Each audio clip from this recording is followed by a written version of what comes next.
El orfanato abandonado. En la oscuridad de la noche, un grupo de amigos decidió explorar un lugar abandonado que siempre había despertado su curiosidad y temor, el orfanato abandonado.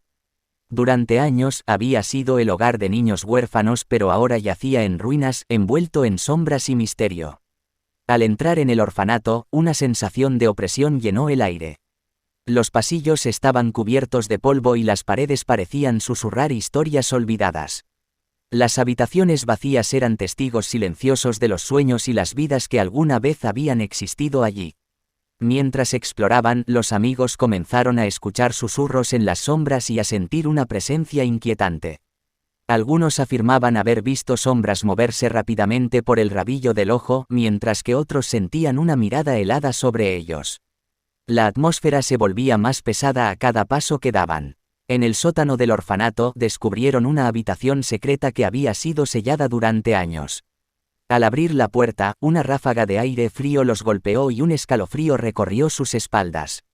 La habitación estaba llena de juguetes rotos y muñecas desgastadas, pero lo que más les llamó la atención fue una fotografía en blanco y negro de un niño con una mirada triste. A medida que continuaban explorando, los sucesos extraños se intensificaban. Las puertas se cerraban violentamente, las luces titilaban y extraños ruidos llenaban el aire. Los amigos comenzaron a sentir una presencia amenazante que los perseguía, como si algo maligno estuviera acechándolos en las sombras. En medio de su terror, uno de los amigos desapareció repentinamente. Los demás lo buscaron desesperadamente, llamándolo por su nombre, pero solo encontraron silencio y oscuridad. La angustia se apoderó de ellos mientras se daban cuenta de que algo siniestro se escondía en el orfanato.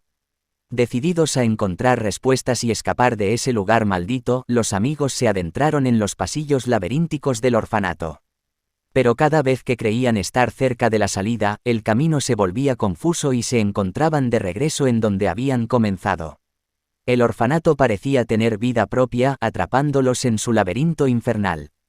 Finalmente, en un último intento desesperado, los amigos encontraron una vieja sala de juegos en el ático. Allí, rodeados de muñecas rotas y juguetes desgastados, se enfrentaron a la presencia maligna que los había perseguido. Con valentía y determinación, realizaron un antiguo ritual de exorcismo y lograron liberar al espíritu atormentado que acechaba el orfanato. Al abandonar el orfanato, exhaustos y llenos de cicatrices físicas y emocionales, los amigos prometieron nunca volver a hablar de lo que habían vivido. Sabían que habían sido testigos de algo más allá de su comprensión, algo que los perseguiría en sus pesadillas y les recordaría que algunas cosas nunca deben ser perturbadas. El relato del orfanato abandonado es un recordatorio escalofriante de que los lugares abandonados pueden albergar secretos oscuros y presencias sobrenaturales. Nos enseña que hay puertas que nunca deben abrirse y que algunas historias deben quedar enterradas en el pasado.